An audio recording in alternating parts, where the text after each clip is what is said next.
Hello, this is John, your embedded engineer delivering lighting electronics. This video is about CRI, which stands for Color Rendering Index. Color Rendering Index is a number that indicates how a color will look relative to how it looks under natural light. If colors look under artificial light just as they would under natural light, the artificial light source would have a color rendering index of 100. If they do not look the same as they would under natural light, the color rendering index is less than 100. There's a good reason that natural light, and especially sunlight, is used as a reference for color rendering, and that's because if you break it down into its constituent color components, you find that it has approximately equal intensity across the whole color range. Other natural light sources are incandescent, like the sun. Examples are light bulbs and candles. The difference between a light bulb or candle and the sun is that as we move in color from red to violet, the intensity decreases, so that objects under a light bulb light source, an incandescent light bulb, will look more red than they do under sunlight. Artificial light sources make light in a way that's different than incandescent natural light sources.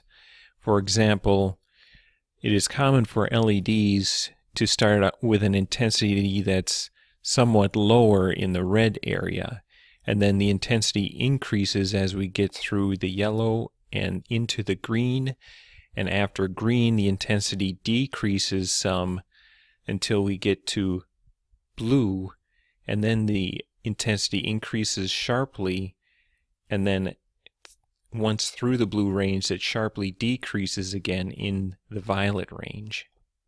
This graphic is showing that when light from an LED is decomposed into its constituent parts, you'll see that the intensity of red and cyan is less than that of green and blue. So what happens when you illuminate objects under natural light versus artificial?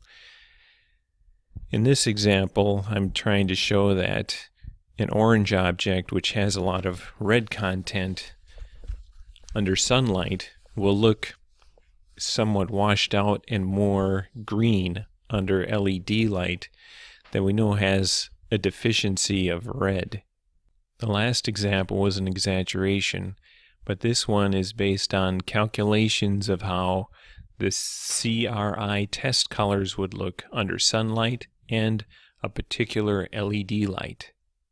The LED light in this example has a higher color temperature than the sun, so its light looks more blue than the sun's white light. The CRI is the average rendering index of 8 test colors. You can see the 8 test colors here. They're all pastels, and on top are what the colors would look like under sunlight. And on the bottom are what the colors would look like illuminated by our LED example.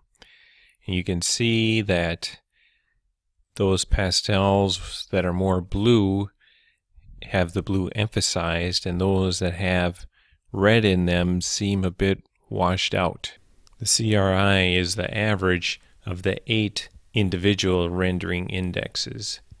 Those 8 test colors, though, don't give us a very good idea of how saturated colors are going to look under various lights, and that's why there are 6 additional test colors that are not averaged into the overall CRI, but you can look at these individual rendering indexes to know how natural saturated colors are going to look.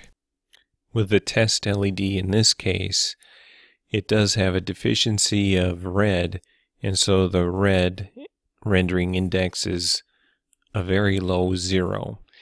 It also has more blue in it than is natural, so that is why the blue rendering index is also quite low.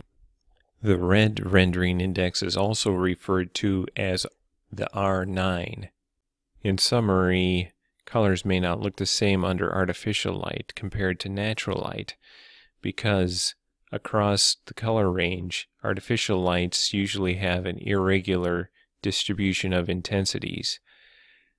LEDs in particular can typically have a lack of red and an overemphasis of blue.